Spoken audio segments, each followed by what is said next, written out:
ছেলে আমার মস্ত মানুষ, মস্ত অফিসার, মস্ত ফ্ল্যাটে যায় না দেখা এপার ওপার।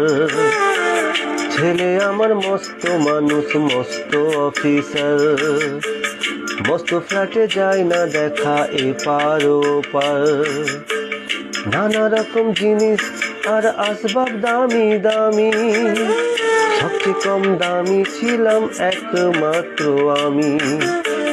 ছেলে আমার প্রতি অগাধ সম্ভ্রম, আমারই ঠিকানা তাই বৃদ্ধাশ্রম।